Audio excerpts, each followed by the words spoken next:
Hello friend, কেমন আছো তোমরা? আমার চ্যানেলে তোমাদের সবাইকে ওয়েলকাম। আজ তোমাদেরকে আমার মা একটা পিঠের রেসিপি বানিয়ে দেখাবে। তো পিঠেটার নাম হচ্ছে দুধ পুলি। আর এই পিঠে বানাতে কি কি লাগে এবং কিভাবে বানায়, তো চলো তোমাদেরকে সেটা দেখিয়ে দিই।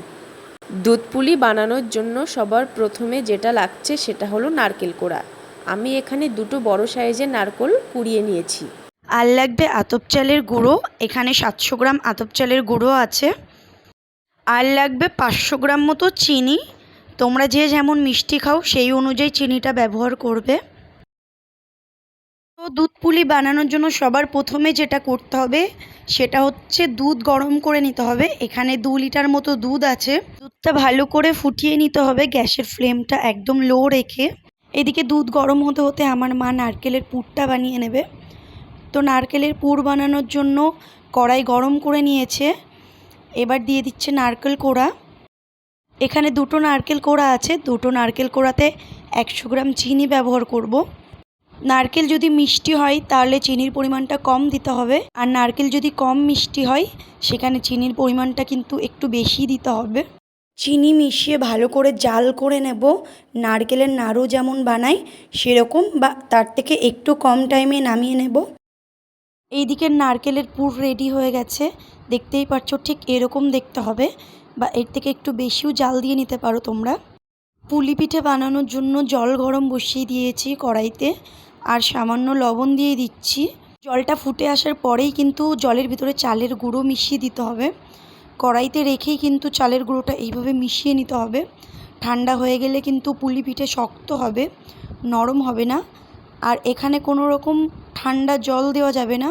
পুলি পিঠের ডোটা যদি খুবই শক্ত হয়ে যায় সেই ক্ষেত্রে তোমরা অল্প ঠান্ডা জল ব্যবহার করতে পারো, তাই বলে খুব বেশি না। পুলি পিঠের ডোটা কিন্তু কড়াইয়ের ভেতরেই অনেকটা মাখা হয়ে গেছে। এবার গরম থাকাকালীন কিন্তু হাতের সাহায্যে ভালোভাবে মাখিয়ে নিতে হবে। যেমন তোমরা রুটির জন্য আটা মাখো ঠিক সেরকমভাবে। ডোটা কিন্তু ঠান্ডা হয়ে গেলে হবে না, গরম থাকাকালীন ভালো করে মেখে নিতে হবে। তাই বলে খুব গরম না, তোমাদের হাতে যতটা সহ্য হবে তার থেকে একটু বেশি গরম মাখতে হবে। আমার মা দেখো মাখছে আর হাত উঠিয়ে নিচ্ছে, তাহলে তোমরা বুঝতেই পারছো দেখে কতটা গরম। চালের গুঁড়োর ডোটা ভালো করে মাখানো হয়ে গেছে, দেখতেই পাচ্ছ। খুব বেশি শক্তও না, খুব বেশি নরম না, ঠিক এরকমভাবে মাখিয়ে নিতে হবে ডোটা। এবার পুলি পিঠে বানাবো, তার জন্য এই ডো থেকে আমি অল্প নিয়ে নিচ্ছি। তোমরা যে যেমন পুলি পিঠে বানাবে, যদি ছোট বানাও ডোটা অল্প নেবে, বা বড় বানালে তোমাদের ইচ্ছে মতো নিয়ে নেবে। এবার 2 হাতের সাহায্যে ভালো করে গোল করে নেব, যাতে চারি সাইড ফেটে না যায়। এবার হাতে হালকা শুকনো চালের গুঁড়ো মিশিয়ে যেমন ছোট বাটি হয় সেরকম আকারে বানিয়ে নেব। এবার নারকেলের পুর দিয়ে দিচ্ছি। পুলি পিঠের সাইজটা ঠিক যেমন সেরকম পরিমাণে নারকেলের পুরটা দিতে হবে। এবার পুলি পিঠের মুখ ভালো করে আটকিয়ে দিতে হবে, যাতে দুধে দেওয়ার সময় ফেটে বেরিয়ে না যায়। এবার পুলি পিঠের যে যেমন ডিজাইন বানাই সেরকম ডিজাইন বানিয়ে নিতে হবে। এখানে আমার মামি ডিজাইন বানাচ্ছে পুলি পিঠের।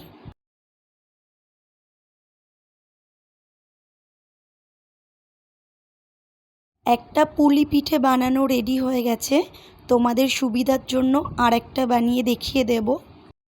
ফার্স্ট পিঠে বানানোর সময় যেরকমভাবে বানিয়েছি ঠিক সেরকমভাবেই কিন্তু বাকি পিঠেগুলো বানাতে হবে।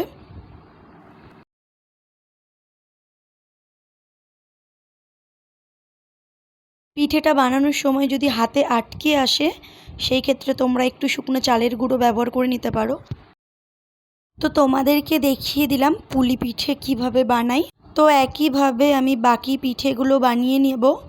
তো পিঠে বানানোর পরে তোমাদেরকে আবার দেখাচ্ছি। সব পুলি পিঠে বানানো রেডি হয়ে গেছে।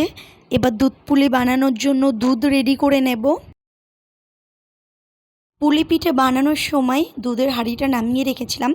দুধ কিন্তু ফুটে একটু কালার চেঞ্জ হয়ে গেছে, তোমরা দেখে বুঝতে পারছো। তো দুধের ভিতরে ছোটো বাটির 1 বাটি চিনি দিয়ে দিয়েছি, আর দিয়ে দিচ্ছি নারকেল কোড়া। দুধের হাঁড়িটা আবার গ্যাসে বসিয়ে দিয়েছি। এর আগে আমি 10 মিনিট ফুটিয়ে নিয়েছি। এবার গ্যাসের জোরটা বাড়িয়ে 3 থেকে 4 মিনিট দুধটাকে ফুটিয়ে নেব। দুধ ভালোভাবে ফুটতে শুরু হয়ে গেছে। এবার পুলি পিঠেগুলো দিয়ে দেবো একে একে দুধের ভেতরে।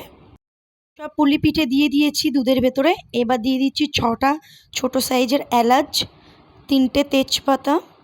একটা চামচের সাহায্যে ভালো করে নাড়িয়ে নেব। আলতো হাতে নাড়াতে হবে যাতে পুলিগুলো ভেঙে না যায়।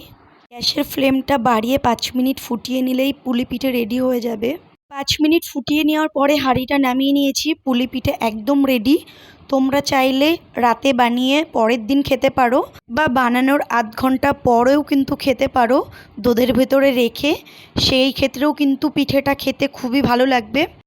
আর হ্যাঁ, একটা কথা তোমাদেরকে বলতে ভুলে গেছি, আমার মা এখানে ছোটো চামচের 2 চামচ চালের গুঁড়ো ব্যবহার করেছিল দুধটা একটু গাঢ় করার জন্য। তোমরা যদি এর থেকে বেশি গাঢ় করতে চাও সেখানে 3 থেকে 4 চামচ চালের গুঁড়ো ব্যবহার করবে। এই ক্ষেত্রে দুধটা একটু গাঢ় হয়ে যাবে। আর যদি তোমরা ঠিক এরকম বানাতে চাও তাহলে কিন্তু 2 চামচ চালের গুঁড়োই ব্যবহার করবে, না বেশি না কম। তো আমি তোমাদেরকে একটা পিঠে ভেঙে দেখাবো যে পিঠেটা কতটা নরম হয়েছে বা কেমন কি হয়েছে সেটা তোমাদেরকে দেখাবো। এবার তোমাদেরকে পিঠেটা ভেঙে দেখাবো।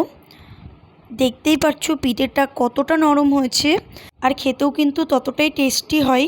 তোমরা অবশ্যই বাড়িতে এইভাবে বানাবে, বানিয়ে আমাকে জানাবে তোমাদের খেতে কেমন লাগলো।